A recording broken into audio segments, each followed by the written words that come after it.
నమస్కారం. ఆంధ్రప్రభకు స్వాగతం. నేను తేజస్వి. ఇటు ఏపీ రాజకీయాల్లోనూ, అటు తెలంగాణ రాజకీయాల్లోనూ ఓవరాల్‌గా ఇండియా మొత్తంలో కూడా రాజకీయ పరిణామాలనేవి ప్రతిరోజు మారిపోతూ ఉన్నాయి. ఎలక్షన్స్ వస్తున్న సందర్భంలో ఇంకా ఇవే రోజు రోజుకి కూడా ఒక టర్న్ అయితే తీసుకుంటూ ఉన్నాయి.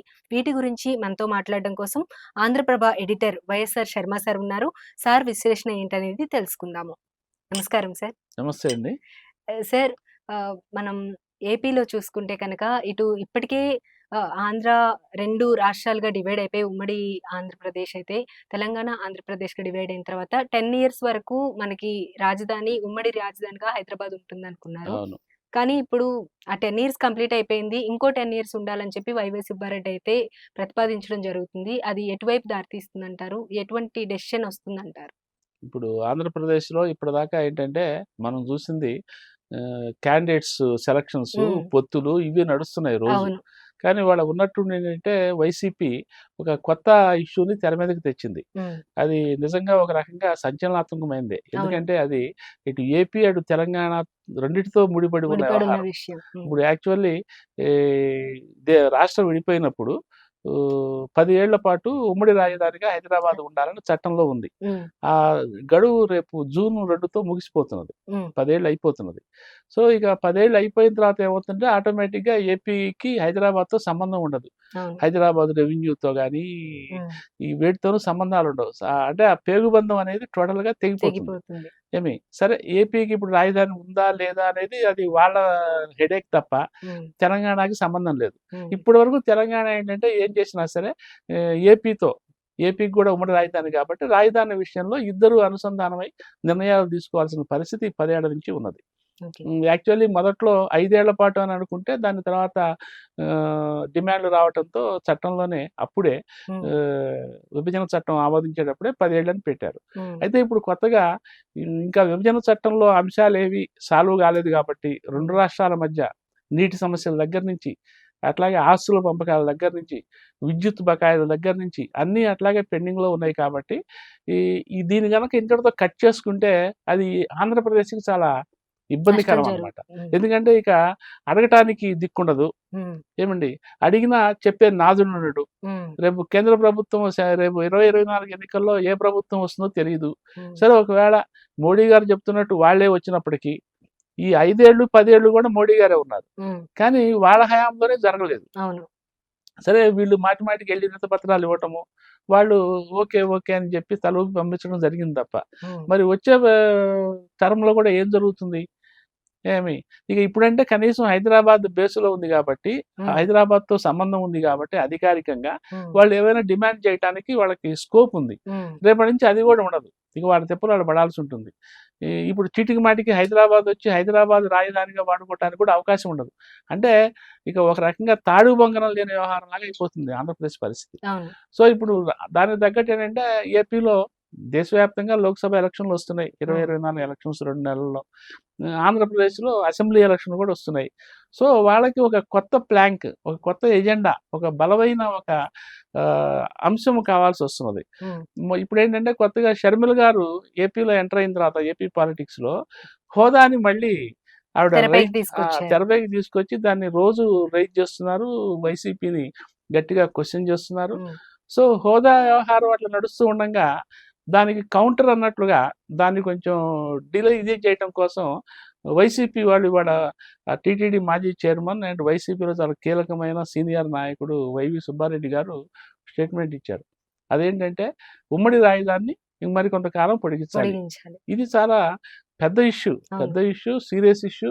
దీనికి తెలంగాణ కూడా వెంటనే ఎలా రియాక్ట్ అవుతుందో అనేది. రియాక్ట్ అవ్వాల్సిన విషయం హ్మ్. గూడా. అవును. జనరల్‌గా తెలంగాణ వాళ్ళు ప్రిఫర్ చేయరు. హ్మ్. అంతే గదా! అవును సార్. ఇప్పుడు ఏపీతో ఇక భవబంధాలు తెంచుకోవాలని పెంచుకోవాలి. చూస్తారు తప్ప, హ్మ్. నేచురల్‌గా మనం కలిసుందామని విడిపోదాం అని చెప్పి డిమాండ్ చేసి, ఉద్యమం చేసి విడిపోయిన వాళ్ళు, రాజధాని విషయంలో కలిసుందామని ఎందుకంటారు? అవును. నేచురల్‌గా వాళ్ళు నో అనే చెప్తారు. అపోజ్ చేస్తారు. హ్మ్. సరే, దీనికి సెంట్రల్ గవర్నమెంటు ఏం చేయాలి? అంటే ఇక ఈ 2, 3 నెలల్లో సెంట్రల్ గవర్నమెంట్ చేయటానికి ఏమీ ఉండదు. అసల ప్రత్యేక ఉమ్మడి రాజధాని వ్యవహారాన్ని ఢిల్లీలో ఎన్డీఏ గవర్నమెంట్ ఇప్పటికిప్పుడు దాన్ని పొడిగించే కార్యక్రమాలు, మళ్ళీ దానికి చట్ట సవరణలు, వ్యవహారాలుంటాయి. ఇవన్నీ చేయాలంటే రేపు 2024 ఎలక్షన్‌లు అయిపోవాలి. అయిపోయిన తర్వాత వచ్చే ప్రభుత్వం చెయ్యాలనుకుంటే మళ్ళీ 2 రాష్ట్రాలను కూర్చోబెట్టి సరే ఇప్పుడు రాజకీయ కోణంలో ఇది చూస్తే కనుక షర్మిల విషయంలో వైసీపీ చాలా ఇబ్బంది పడుతుందనే చెప్పాలి. అయితే ఇప్పుడు దీన్ని పక్కన పెట్టడం కోసం చిన్న గీత పక్కన పెద్ద గీత గీసినట్టు ఉంది అనుకోవచ్చంటారా? యెస్. కేవలం స్ట్రాటజీ అదే. హ్మ్. ఒక రకంగా షర్మిల గాని, ఇంకా మిగతా టీడీపీ అండ్ జనసేన, హ్మ్. ఈ బీజేపీ, ఈ కూటమి గాని హ్మ్. వీళ్ళని కొంచెం సైడ్ లైన్ చేసి డామినెంట్‌గా జనంలోకి పోవటానికి, పైగా వీళ్ళ వైపు ఉన్న అరకొర ఇప్పుడు 5 ఏళ్ల నుంచి ఉంటున్నారు కాబట్టి కొద్దిగా గొప్పో లోపాలుండొచ్చు హ్మ్. ప్రజల దృష్టిలో. సో, ఆ లోపాలను కూడా ఓవర్‌కమ్ చేసి, సైడ్ లైన్ చేసి, ఒక కొత్త ఎజెండాతో ఎన్నికల ఎజెండాతో తెర మీదకి రావటానికి వైసీపీ ఒక రకంగా ఇది చాలా మాస్టర్ స్ట్రోక్ అని చెప్పాలి. Okay sir. ఏమండి? ఇప్పుడు రేపు ఒకవేళ 2024 ఎన్నికలయ్యేంత వరకు దాన్ని కదిలిస్తారు. కానీ వైసీపీ మాత్రం గట్టిగా దాన్ని పట్టుకొని డిమాండ్ చేస్తూ హ్మ్. జనంలోకి వెడుతుంది. మనకు రాజధాని లేదు ఇప్పటిదాకా. మనం రాజధాని నిర్మించుకునేంత వరకు మనకు హైదరాబాదే కావాలి అంటే ఏపీ ప్రజలులో వద్దనే వాళ్ళు ఉండరు. అవును. సరే మనకంటూ ఒక సొంత రాజధాని ఉండాలే. అది డిలే అనేది అవుతున్నది. తప్పకుండా ఉంటుంది. ఆ! కాకపోతే ప్రస్తుతానికి మనకొకటి ఉండాలనే ఉండాలే ఉద్దేశం ఉండాలనే కాబట్టి విషయంలో ఎవరు దాన్ని కాదనలేరు. అవును. సో, అది ఒక రకంగా వైసీపీకి ఫెచ్చింగ్ పాయింట్‌గా కూడా ఉండొచ్చు. హ్మ్. ఇది ఒక ఎన్నికల స్ట్రాటజీగా కూడా మనం చూడొచ్చు. కానీ నిజానికి గడువు తీరిపోతున్నది కాబట్టి, ఒక రాష్ట్ర ప్రభుత్వ బాధ్యతగా ప్రభుత్వము సో, కొత్త మార్గాలు, కొత్త రాజధాని ఏంటి? ఆల్టర్‌నేటివ్ ఏంటి? ప్రత్యామ్నాయం ఏంటి? హ్మ్. ఇప్పుడు మనకు మనం కొత్తగా ఒక షెల్టర్ ఒక హ్మ్. ఒక ఒక టెంట్ ఏసుకోవాలి. ఒక రాజధాని ఏసుకోవాలి. హ్మ్. అది ఇప్పుడు సాధ్యమయ్యేది కాదు. ఎలక్షన్‌లొస్తున్నాయి. సో, అప్పటి వరకు ప్రస్తుతానికి పాత రాజధానినే కంటిన్యూ కొనసాగించాలి. చేయాలనే ఒక డిమాండ్ కూడా సబబైనదే. హ్మ్. ప్రాక్టికల్‌గా ఆలోచిస్తే దాన్ని మరీ అంత అనౌచిత్యంగా మనం భావించనక్కర్లేదు. Okay sir. అది. అలాగే ఇక తెలంగాణ విషయానికొచ్చేటప్పటికి ఇటు రేవంత్ రెడ్డి కాళేశ్వరం ప్రాజెక్ట్ గురించి ఎలక్షన్స్ అప్పుడే మాట్లాడారు. ప్రస్తుతం ఇవాళొచ్చేటప్పటికి మేడిగడ్డ ప్రాజెక్ట్‌ని వెళ్లి సందర్శించడం, అక్కడ జరిగిన డ్యామేజ్ గురించి మాట్లాడడం, అది ఏ విధంగా జరిగింది అనేది చూడడం జరుగుతుంది. ఇది ఏ కోణంలో ఉంటుందంటారు? ఎలక్షన్ స్టంట్ అనుకోవచ్చా? లేదంటే ఒక బాధ్యతాయుతంగా తీసుకున్న నిర్ణయం అనుకోవచ్చా? ఇప్పుడు ప్రస్తుతం తెలంగాణలో అయితే ఈ నీళ్లు హ్మ్. ముఖ్యంగా కృష్ణా జలాల వ్యవహారము చాలా hot hot topic, topic. Burning అవును. టాపిక్. నీళ్లు, నిప్పు అన్నట్టు నడుస్తున్నది. అవును. అటు రూలింగ్ పార్టీ, ఇటు మొన్నటిదాకా రూలింగ్‌లో ఉన్న అపోజిషన్ హ్మ్. బీఆర్ఎస్ పార్టీ గూడా. యాక్చువల్లీ గత 2, 3 రోజులుగా ఈ అసెంబ్లీ సెషన్‌లో మెయిన్ ఈ అంశమే ప్రధాన మాట్లాడుతున్నారు. ఎజెండాగా నడుస్తూ వస్తున్నది. అవును సార్. ఏవండీ? దానికి నిన్న, మొన్న అసెంబ్లీలో తీవ్ర స్థాయిలో యుద్ధాలు జరిగినాయి, వాదోపవాదాలు జరిగినాయి. ఈ ముఖ్యంగా ఈ కేంద్ర ప్రభుత్వానికి ఈ కృష్ణా రివర్ మేనేజ్మెంట్ బోర్డ్‌కి ఈ ప్రాజెక్టులు అప్పగించడం. కామన్ ప్రాజెక్టులు అంటే శ్రీశైలము, ఒక శ్రీశైలం, ఒక నాగార్జున సాగర్ వీటిని కేంద్రానికి అప్పగించే విషయం మీద ఇద్దరి మధ్య కూడా పెద్ద యుద్ధం జరుగుతున్నది. వాటర్ వార్ జరుగుతున్నది. అయితే దీన్ని నువ్వు కేంద్రానికి అప్పగిచ్చావంటే, నువ్వు కేంద్రానికి అప్పగిచ్చావని చెప్పి ఇద్దరు నిన్న మొన్న అసెంబ్లీలో చూసాం మనం వాదోపవాదాలు చేసుకుంటున్నారు. హ్మ్. ఈ నేపథ్యంలోనే ఇవాళ రేవంత్ రెడ్డి గారు ప్రభుత్వం తరపున ప్రతిపక్షాలను కూడా ఆహ్వానించి బస్సులేసుకొని మేడిగడ్డ వెళ్ళారు. హ్మ్. మేడిగడ్డ వెళ్ళి అక్కడ ఏ స్థాయిలో అది కుంగిపోయింది, ఏ స్థాయిలో పగుళ్ళున్నాయి మొత్తం కూడా అది చూస్తున్నారు. అయితే హ్మ్. నిజానికేంటంటే యాక్చువల్లీ ఈ మేడిగడ్డ, కాళేశ్వరం ప్రాజెక్ట్ అయిన తర్వాత దాన్ని ఇప్పటి వరకు పబ్లిక్‌కి గూడా ఎవరికీ పెద్దగా ఓపెన్ అప్ చేయలేదు. అవును సార్. దానికి ఎంట్రన్స్ అది లేకుండా హ్మ్.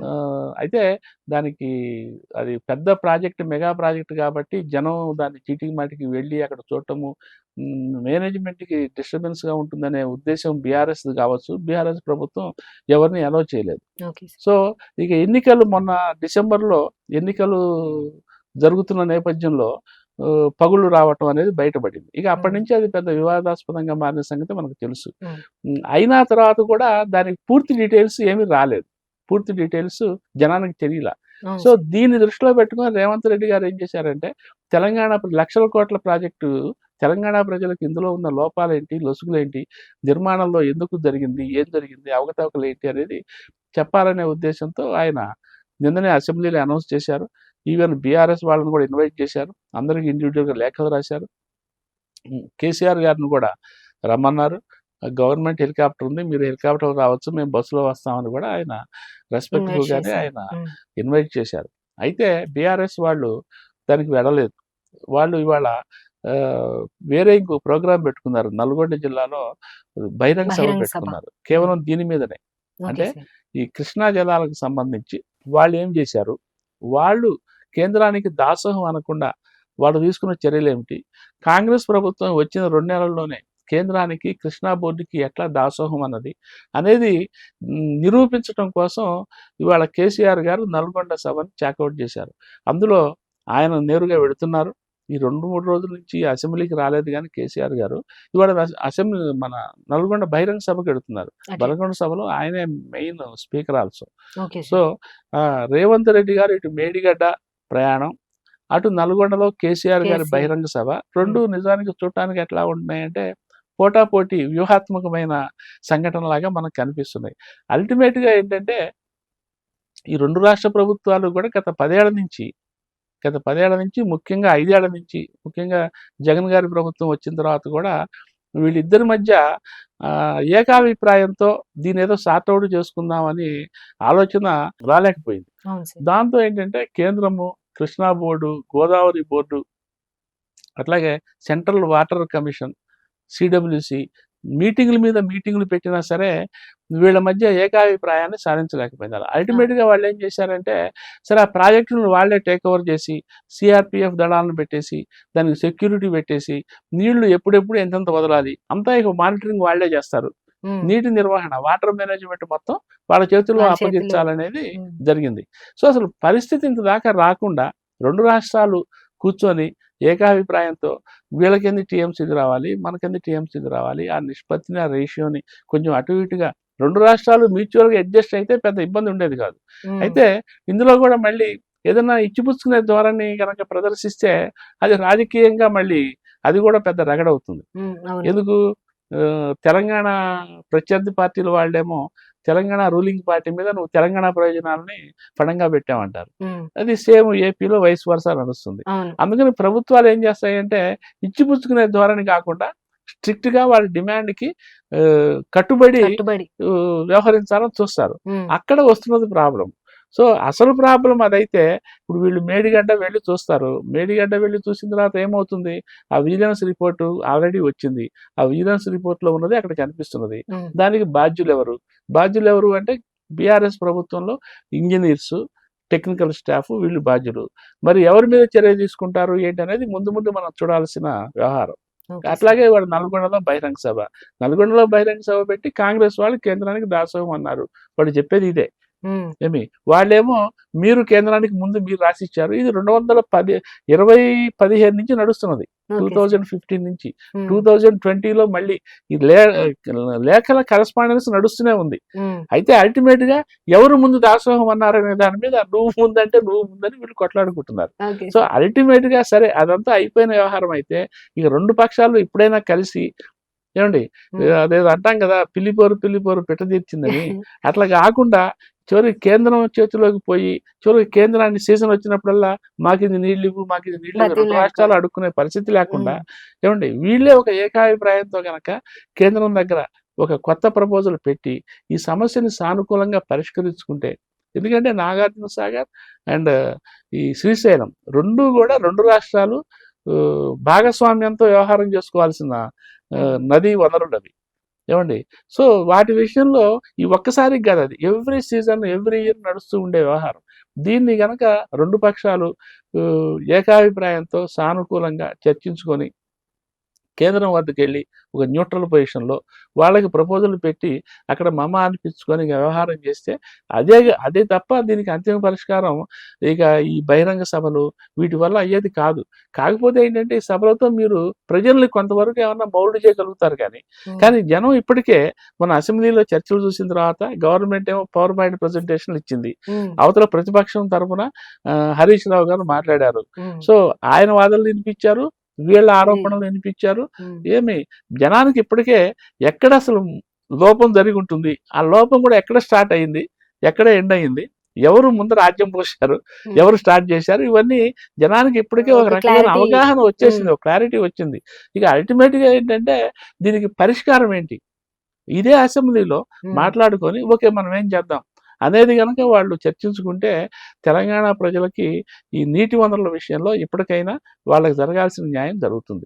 అదే సమయంలో ఏపీకి కూడా ఇప్పుడు ఏపీ విషయం వచ్చేసరికి ఏంటంటే ఏపీ దోచుకుపోతున్నది అని అంటున్నారు. అవును సార్. ఏపీ దోచుకుపోతున్నది. కేసీఆర్ గారు జగన్‌కి ఫేవర్‌గా ఏపీకి నీళ్లు ఇచ్చేశారు. దోచిస్తున్నారన్నట్టు. చట్టానికి వ్యతిరేకంగా నీళ్లు ఇచ్చారు అనేది నడుస్తున్నది. హ్మ్. సో, ఏపీ ప్రభుత్వం దీని మీద ఇంతవరకు ఏమి స్పందించలేదు.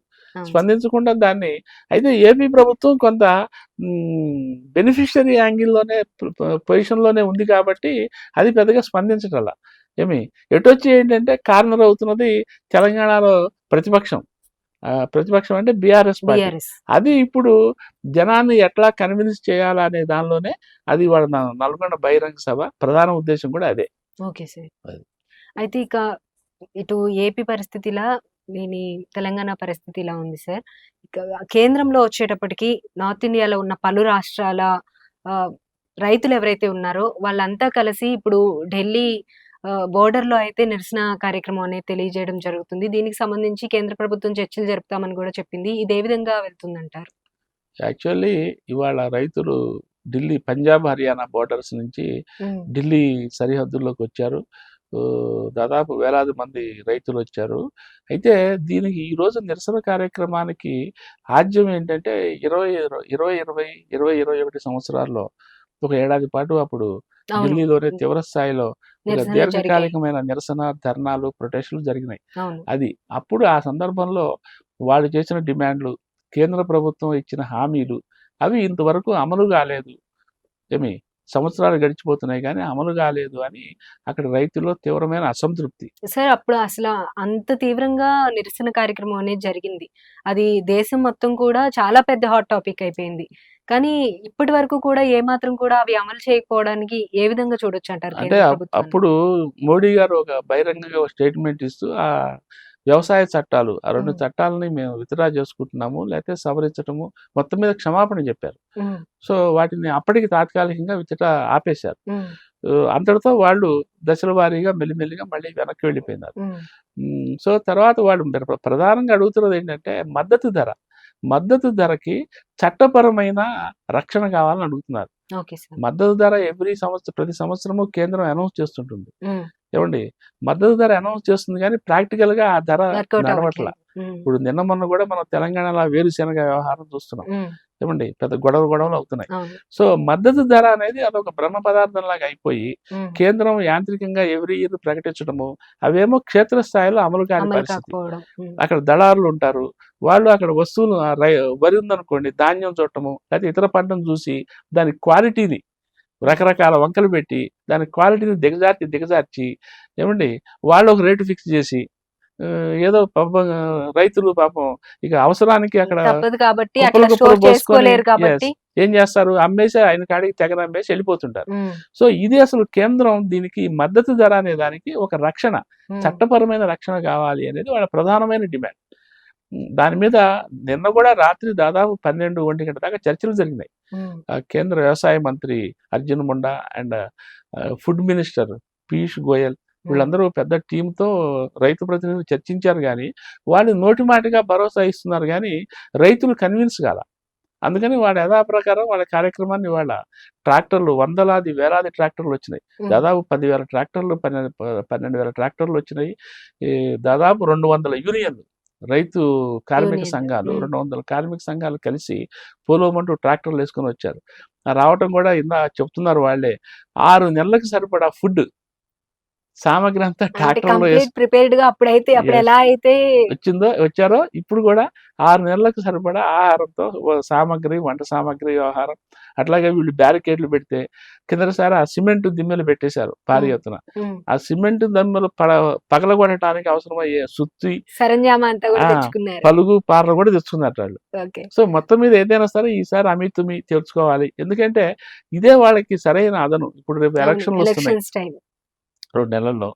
సో, కేంద్ర ప్రభుత్వం మెడలు వంచాలి అంటే ఇదే సరైన తరుణం అని చెప్పి వాళ్ళు స్ట్రాటజిక్‌గా ఈ టైమ్‌ని సెలెక్ట్ చేసుకున్నారు. ఫిక్స్ చేసుకున్నారు. సో, వాళ్ళు వచ్చిన తర్వాత ఏంటంటే ఇప్పటికి కూడా ఇంకా స్టిల్ చర్చలు కార్యక్రమం నడుస్తున్నది. Okay sir. ముఖ్యంగా ఎంఎస్‌పి ఒకటి వాళ్ళ ప్రధాన ఇది. ఇంకోటి మొన్న రైతు ఉద్యమం అప్పుడు చనిపోయిన ఫ్యామిలీస్‌కి సెక్యూరిటీ అడుగుతున్నారు. హ్మ్. వాళ్ళకి ఇతరత్రా ఆ ఫ్యామిలీలో ఉద్యోగాలు ఇవ్వటము, ఉమ్, ఇటువంటివి చాలా డిమాండ్లు మేము ఓకే అన్నాము, వాటిని చేస్తామని కేంద్ర ప్రభుత్వం కూడా, ఈ మినిస్టర్లు కూడా చెప్తున్నారు. Okay sir. అయితే ఏంటంటే ఎంఎస్పి మద్దతు ధర మాత్రమే దేశవ్యాప్తంగా ఉన్న సమస్య ఇది. ఒకసారి కనుక దానికి కనుక లీగల్ ప్రొటెక్షన్ కనుక వస్తే ఉమ్, అది దేశవ్యాప్తంగా చట్టబద్ధంగా అమలు అవడానికి అవకాశం ఉంటుంది. అది ఒక పంజాబ్, హర్యానా రైతులే కాదు, దేశవ్యాప్తంగా అందరు రైతులకు కూడా ఇది ఉపయుక్తంగా ఉంటుంది. సో కేంద్ర ప్రభుత్వం కనుక దీని మీద అది అనుకోవడం, ఎలక్షన్ సీజన్ కాబట్టి ఈసారి కొత్త ప్రభుత్వం వచ్చిన తర్వాత పార్లమెంట్లో చట్టం చేస్తామని హామీ ఇవ్వచ్చు. ఓకే ఇచ్చే అవకాశాలు అయితే కనిపిస్తున్నాయి. అప్పుడు కానీ రైతు నాయకులు, రైతులు ఆ రైతు ఉద్యమాన్ని విరమించే అవకాశం ఉండదు. అది. Thank you so much sir, మీ విశ్లేషణ అందించినందుకు. Thank you. మొత్తానికైతే ఇది పరిస్థితి. ఏపీ విషయానికి వచ్చేటప్పటికి వైఎస్ఆర్ సిపి పార్టీ అయితే ప్రస్తుతం రాజధానికి సంబంధించి ఇంకొక 10 సంవత్సరాలు అయితే గడువు పెంచాలి, ఉమ్మడి రాజధానిగా హైదరాబాద్ ఉండాలి అని చెప్పి కొత్త విషయాన్ని అయితే తెరపైకి తీసుకొచ్చింది. ఇది తప్పకుండా తెలంగాణ ప్రజలైతే ఆమోదించరు, యాక్సెప్ట్ చేయరు అని చెప్పి సార్ చెప్తున్నారు. చూడాలి ఇది ఏ విధంగా ముందుకెళ్తుంది అని చెప్పి. చాలా పెద్ద ఇష్యూ అసలు అయితే. ఆ తర్వాత ఇక తెలంగాణ దగ్గరికి వచ్చేటప్పటికి మేడిగడ్డ ప్రాజెక్ట్ కి సంబంధించి రేవంత్ రెడ్డి అలాగే కాంగ్రెస్ నేతలంతా కూడా ఈ రోజు అక్కడికి వెళ్ళి ఎలా ఉంది ఏంటి అనేది అయితే చూడడం జరిగింది. ఇది కూడా నెక్స్ట్ ఎలక్షన్స్ మీద ఏమైనా ప్రభావం చూపిస్తుందా అనేది అయితే వేచి చూడాలి. మొత్తానికి వచ్చేటప్పుడైతే ఇక కేంద్ర ప్రభుత్వంలో ఇప్పటికే అంతకు ముందు కూడా రైతులు దీనికి సంబంధించి వాళ్ళకి ఉన్న ప్రాబ్లమ్స్ గురించి అయితే చాలా నిరసన కార్యక్రమాలు అనేవి జరిపించడం జరిగింది. ఆ తర్వాత వాళ్ళకి ఎటువంటి సొల్యూషన్ అనేది రాకపోవడంతో కరెక్ట్ గా ఎలక్షన్స్ టైం కాబట్టి ఇప్పుడు కంపల్సరీ వాళ్ళ ప్రాబ్లం అనేది సాల్వ్ అవుతుంది. ముఖ్యంగా మద్దతు ధర అనేది తప్పకుండా ప్రకటించి తీరుతారు.